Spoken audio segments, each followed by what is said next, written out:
पुण्यात अपहरण करून तरुणाला मारहाण करण्यात आल्याचा प्रकार उघडकीस येतोय। बेदम मारहाण करून व्हिडिओ इंस्टाग्रामवर अपलोड सुद्धा करण्यात आलाय। दुश्मन टोळीसोबत का फिरतोस असा आरोप करत आरोपींनी त्याला निर्दयपणे ही मारहाण केली।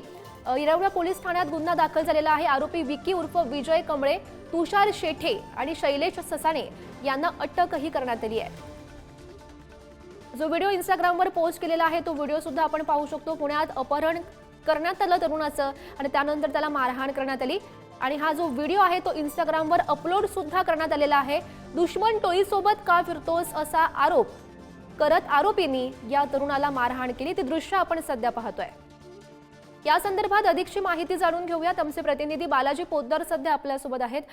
बालाजी, नेमकं काय घडलं? कारण आपण व्हिडिओ सध्या पाहतोय, बेदम मारहाण या तरुणाला केली जाते। 27 तारखेला या तरुणाचं जे आहे ते अपहरण करण्यात आलेलं होतं आणि या अपहरणानंतर त्याला दुश्मन टोळीसोबत का फिरतोस म्हणून त्याला मारहाण केलेली होती। हे जे सगळे आहेत ते आधीचे सुद्धा गुन्हेगार आरोपी आहेत, त्यामुळे गुन्ह्यातले आरोपी हे सगळे असल्याने टोळी युद्धाचा हा सगळा प्रकार आहे। आरएस कंपनी नावाची जी टोळी पुण्यात दहशत माजवण्याच्या साठी असे प्रकार करत असते आणि त्याचाच हा प्रकार आहे असं म्हणावं लागेल। एकीकडे सातत्याने पुणे पोलिसांच्या या कार्यक्षमतेवर प्रश्नचिन्ह निर्माण करणारे हे सगळं आहे। कधी मोक्यातून आलेले गुन्हेगार मिरवणूक काढतात, तर कधी अशा प्रकारे व्हिडिओ अपलोड करून मारहाणीचा दहशत माजवण्याचा प्रयत्न करतात। लोकांमध्ये दादागिरी आणि दहशत बसावी यासाठी हे सगळे प्रकार करण्यात आलेले होते। या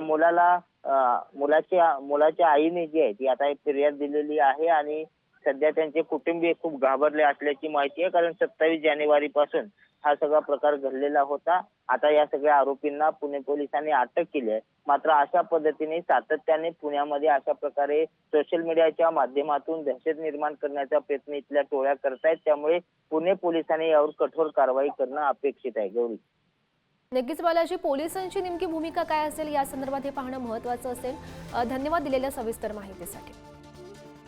व्हिडिओ आपण सध्या पाहू शकतो। दुश्मन टोळीसोबत का फिरतोस असा आरोप केला आणि त्यानंतर या तरुणाला बेदम अशी मारहाण करण्यात आली आणि यामध्ये प्रमुख म्हणजे हा मारहाण करतानाचा व्हिडिओ त्याने इंस्टाग्रामवर पोस्ट सुद्धा केलेला आहे।